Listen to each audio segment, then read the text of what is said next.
अस्सलाम वालेकुम। For a while आप ये बात भूल जाएंगे इमरान खान का जो बयानिया था कि अमेरिका ने और इस्टेब्लिशमेंट ने मिलकर उसकी हुकूमत को ख़ात्मा किया है। इसके अलावा भी आपके लिए इस बात पर यकीन करना कितना ही मुश्किल है कि अमेरिका की मुदाखलत होती है पाकिस्तान के अंदरूनी मामलात में।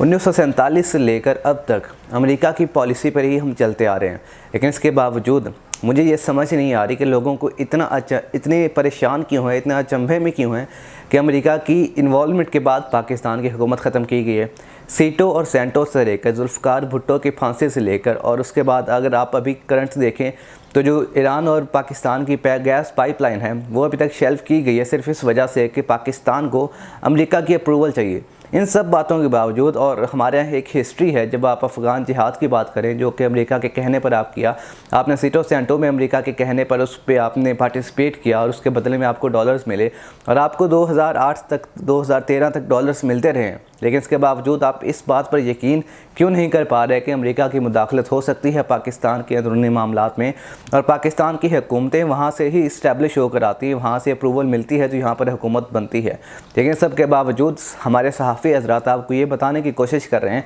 कि अमेरिका की मुदाखलत नहीं थी। इससे भी ज़्यादा इंटरेस्टिंग एंगल क्या है कि जब इमरान खान ने ये बयानिया दिया था कि पाकिस्तान की जो हुकूमत है, यानी कि इमरान खान की हुकूमत को अमेरिका ने साजिश की, रिजीम चेंज के थ्रू उसको ख़त्म किया है,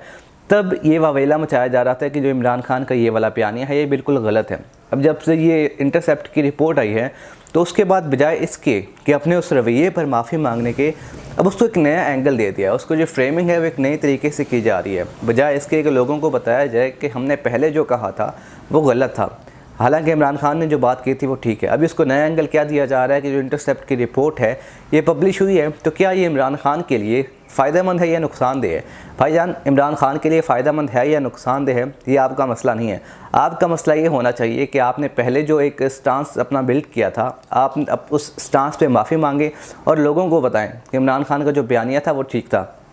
अब हम जो इंटरसेप्ट की इस रिपोर्ट है इस पर बात करते हैं। तो इसको डिक आउट करने से पहले आपको ये भी तो पता होना चाहिए कि इमरान खान का स्टांस क्या था। इमरान खान का सिंपल दो जो मेन मुद्दे थे इमरान खान ने जो डिक्लेयर किए थे, उसका कहना था कि जो ये साइफ़र है इसके बाद इसमें ये लिखा होता है कि जो इमरान खान को अदम एतमाद से हटाया जाना चाहिए। ये एक डिप्लोमेट कह रहा है, यूएसए का पाकिस्तान के डिप्लोमेट से। और जो रूस पर पॉलिसी है इमरान खान की, उनको लगता है, यानी कि अमेरिका को लगता है कि वो पॉलिसी सिर्फ इमरान खान की है, वो पूरी स्टेट की पॉलिसी नहीं है, यानी कि इस्टेब्लिशमेंट को उससे निगेट कर रहे हैं कि इस्टेब्लिशमेंट उसका हिस्सा नहीं थी, तो इसलिए हम पाकिस्तान से नाराज़ नहीं हैं, हम सिर्फ इमरान खान से नाराज़ हैं। तो ये कॉमन सेंस की बात है कि इतनी मतलब हार्श वर्डिंग यूज़ कर रहा है एक डिप्लोमेट किसी दूसरे डिप्लोमेट के साथ, तो उसका अपना स्टांस तो हो नहीं सकता। Obviously someone is banking him up, someone is supporting him, इसी के बावजूद वो आकर इतना बड़ा स्टांस दे रहा है। एक डिप्लोमेट कह रहा है कि हमें आपके वज़ीर-ए-आज़म से मसाइल हैं, आप अपना वज़ीर-ए-आज़म हटाएँ। यानी कि आप एक्सपेक्ट कर सकते हैं कि पाकिस्तान का एक डिप्लोमेट जैसे मजीद साहब थे, वो जाके उस डिप्लोमेट को कहते कि हमें बाइडन से मसला है कि बाइडन हमारी तवक्कुआत पर पूरा नहीं उतरा, तो आप उनको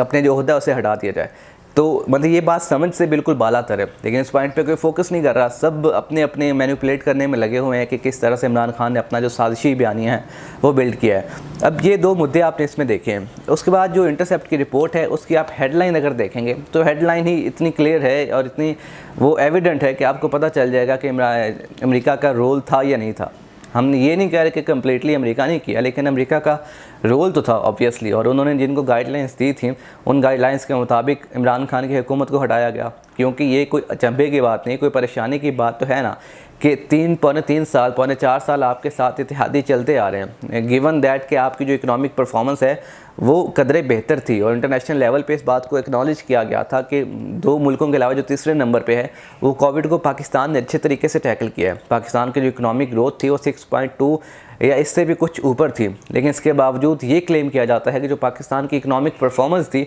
उसकी बेस पर इमरान खान की हुकूमत को ख़त्म किया जाए। तो ये तो अगर किसी बेवकूफ़ को भी आप बताएंगे तो भी इस बात पर यकीन करने को तैयार नहीं होगा। इसके बाद अगर देखा जाए तो इसकी जो हेडलाइन है इंटरसेप्ट की, उसमें लिखा है कि all will be forgiven if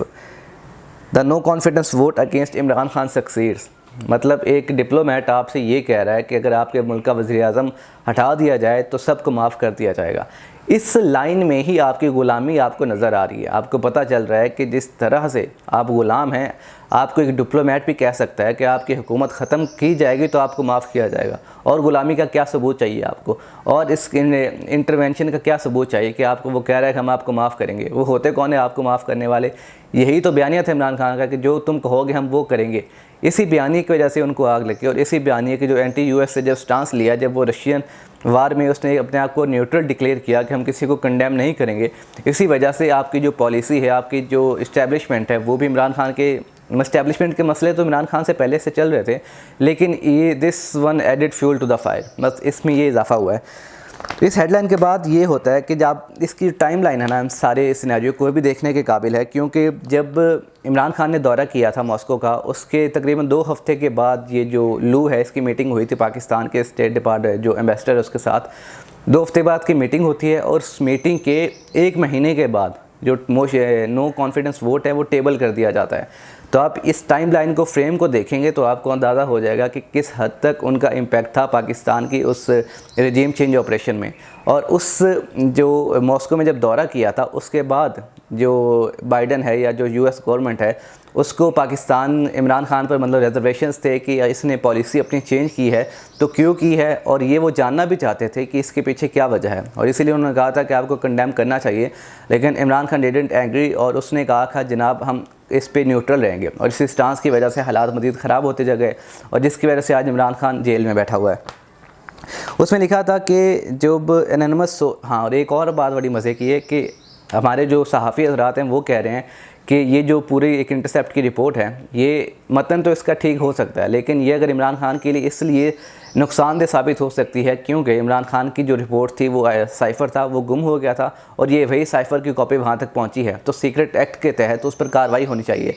हफ्ता पहले यही सहाफ़ी हज़रात सीक्रेट एक्ट को उस पर तनकीद कर रहे थे कि एक अनडेमोक्रेटिक लॉ पास किया गया है और इस पर काम नहीं होना चाहिए, लेकिन अभी वही सहाफ़ी कह रहे हैं कि जनाब इमरान खान के ख़िलाफ़ कार्रवाई होनी चाहिए। लेकिन इसका एक सिंपल सा हल है, स्टेट ने निगेट नहीं किया जो बातें उसमें आई हैं कि वो गलत हैं या सही हैं, और अगर स्टेट को इशू है, स्टेट को कोई कन्फर्मेशन चाहिए कि उनको वो कहाँ से मिला साइफ़र, तो जनाब आप उन पर केस कर दें। आप में इतनी अथॉरिटी तो है कि आप एक इंडिपेंडेंट जो है, एक फंडिंग में जो चल रहा है न्यूज़ वेबसाइट है, आप उसके ख़िलाफ़ जाके केस कर सकते हैं किसी भी कोर्ट में, आपको पता चल जाएगा कि किसने उनको भेजा है और किसने नहीं भेजा। हालांकि उनका बयानिया ये है कि एक आर्मी के एनोनिमस जो है कोई फिगर है, उसने उनको ये भेजा है और उसका इमरान खान से कोई ताल्लुक़ नहीं है। तो अगर आपको इतने ही शक व शुबहात हैं इमरान खान की क्रेडिबिलिटी पे कि इमरान खान ने गद्दारी की है और उस सीक्रेट एक्ट के तहत कार्रवाई होनी चाहिए, तो जनाब आप उन पर केस कर सकते हैं जाके, इसमें कोई इतना बड़ा इशू नहीं है। लेकिन केस किया नहीं जाएगा क्योंकि आपको भी कहीं ना कहीं पता है कि वो कॉपी कहीं और से उनके पास गई है। अब इसमें यह है कि हम बात करेंगे खान साहब के जो डॉक्यूमेंट उसमें मिला था, उस डॉक्यूमेंट में भी ये चीज़ मेंशन थी कि जो पीपल इन यूएस से हैं और जो वहाँ की एडमिनिस्ट्रेशन है वो किसी ना किसी हद तक नाराज़ है इमरान खान साहब से, सिर्फ इमरान खान से, पाकिस्तान के इस्टेब्लिशमेंट से, पाकिस्तान की बाकी गवर्नमेंट से, जो अपोजिशन है उससे कोई नाराज़गी नहीं है हमारी यूएसए की। और इसके जो एंड पे उन्होंने कहा था, सिंपल सी बात है, मैं कंक्लूजन में ये कहा जा सकता है कि खान को अगर निकाला जाएगा तो फिर ही हालात बेहतर हो सकते हैं। तो अगर आपने अगर ये रिपोर्ट पढ़ी है तो आपको इसका मतन देखते हुए इस बात का आइडिया हो जाएगा कि ये एक डिप्लोमेट की ज़ुबान नहीं है। एक डिप्लोमेट इतना स्ट्रॉन्ग आर्ग्यूमेंट लेके, इतना स्ट्रॉन्ग स्टांस लेकर कुछ कर ही नहीं सकता जब तक कि उसको गवर्नमेंट उसकी बैक ना कर रही हो। यानी कि ये मैसेज गवर्नमेंट का था जो उसने कन्वे करना था, और कन्वे उसने वज़ीर-ए-आज़म को भी किया, चीफ़ ऑफ आर्मी स्टाफ को भी किया और फॉरेन ऑफिस को भी किया। अब चीफ़ ऑफ आर्मी स्टाफ और वज़ीर-ए-आज़म जो कि हाईएस्ट ओहदे पर यहाँ पे बराजमान है, तो उनको चाहिए था कि इसको अच्छे तरीके से टैकल करते कि how dare they intervene in our own foreign policy. लेकिन आपको पता था कि आपकी फ़ॉरेन पॉलिसी आज़ाद नहीं है, और इसी की वजह से आप आज तक देख रहे हैं कि एक